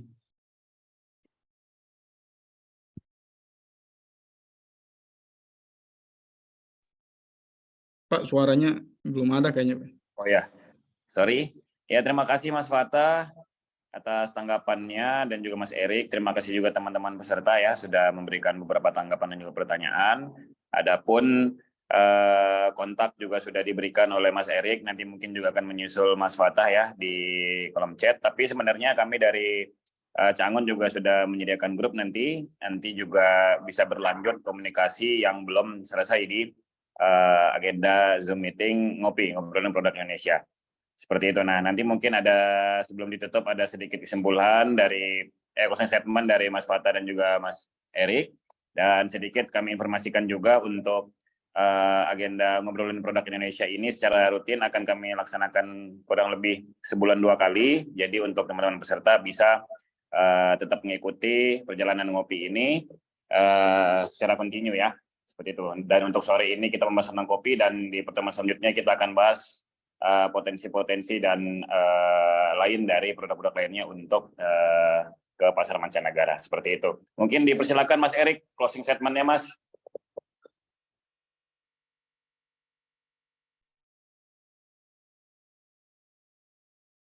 Mas Erik, mohon maaf mic-nya masih mati. Ya, terima kasih Mas Gatra. Jadi dari saya mungkin nggak panjang, karena saya di sini ditugaskan sebagai atas perdagangan. Memang tugas kami adalah untuk memfasilitasi upaya-upaya dari ekspor Indonesia untuk bisa masuk ke negara akreditasi saya, yaitu Turki. Jadi pertemuan-pertemuan seperti ini sebenarnya menurut kami sangat penting, terutama untuk membuka wawasan dari UMKM ataupun setiap peserta tentang fakta-fakta yang ada di negara yang akan menjadi tujuan ekspor mereka. Jadi kami berharap dengan adanya kegiatan seperti ini, para eksportir Indonesia bisa semakin terbuka wawasannya, bahwa sekali lagi ketika kita akan mengekspor atau menjual sesuatu, yang pertama kali harus kita coba tahu atau kita coba lakukan adalah bagaimana kita mengadjust dengan kondisi yang ada di negara tujuan. Mulai dari selera, kemudian bisa terkadang juga ukuran, ataupun misalnya kualitasnya seperti apa. Nah, itu kita harus bisa mengejas produk-produk kita dengan yang ada di negara tujuan.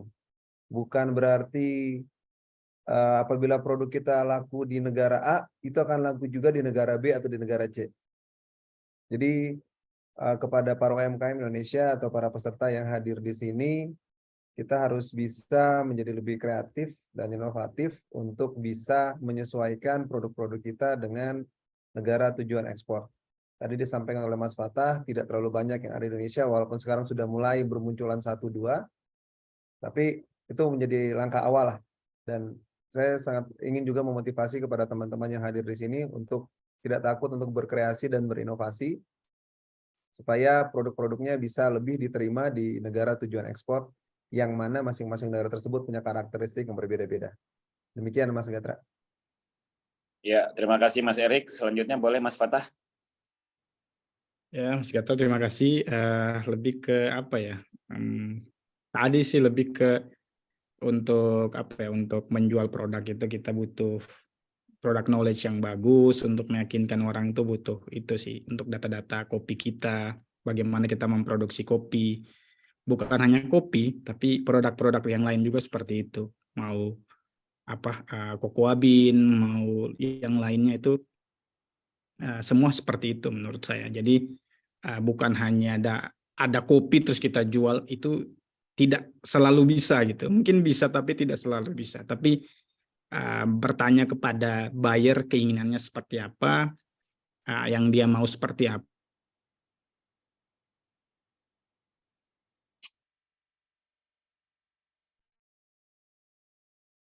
Mulai ke arah itu. Dan oh ya, ada salah satu lagi saat ini di dunia ekspor dan impor kopi, kita juga butuh sertifikat yang namanya fair trade. Jadi apa namanya, pembayaran, transaksi dan lain-lain itu sesuai dengan hukum itu gitu. Jadi tidak dibayar di bawah yang harus dibayar gitu. Itu ada seperti itu juga untuk khususnya untuk bagian Eropa saat ini sudah melakukan hal itu. Jadi seorang eksportir itu tidak bisa mengekspor kalau tidak dilengkapi dengan hal itu, atau importir tidak dapat mengambil kopi kalau tidak ada sertifikat itu. Nah, ada juga sertifikat reinforce juga, itu juga apakah kita melakukan produksi itu apa ya, merusak tanaman, tumbuhan dan lain-lain, itu juga hewan khususnya. Nah, kopi-kopi luwak itu juga biasanya saat ini di-ban juga di negara Eropa, dan orang-orang Turki juga importer juga tidak mau juga mengimpor kopi luwak juga karena hal itu. Ada terjadi apa ya, animal abuse gitu. Itu di luwak saat ini. Jadi kita harus tahu dulu juga apa yang terjadi di luar gitu, sehingga kita tuh bisa masuk dengan produk knowledge tadi. Jadi sudah tahu pasar, produk knowledge ada, masuk, saya pikir pasti akan bisa. Ini yang pengen saya utarakan hari ini sih. Oke, terima kasih Mas Fatah dan Mas Erik sudah terakhir disampaikan closing statement-nya.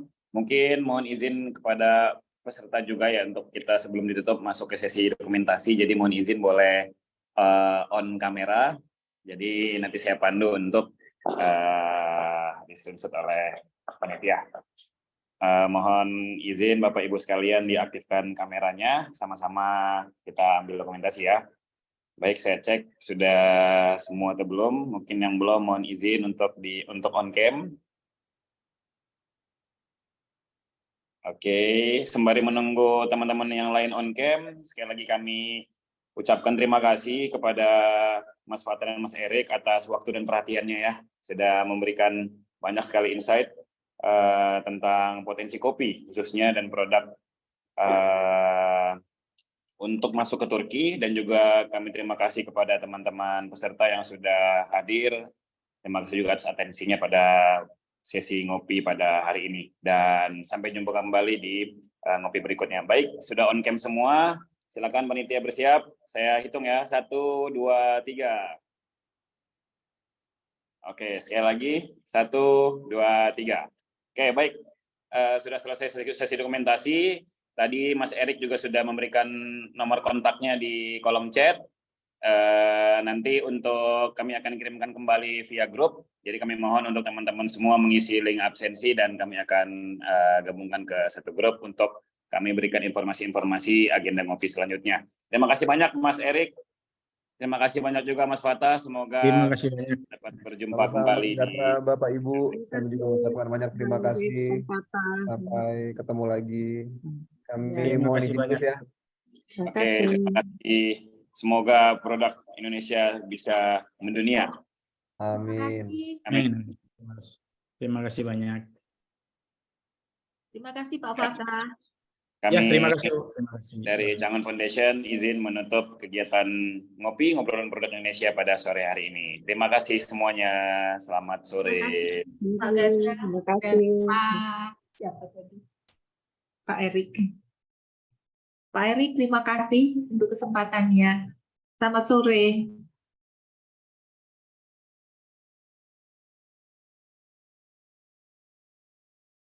Baik, terima kasih semuanya. Kami mohon izin live ya.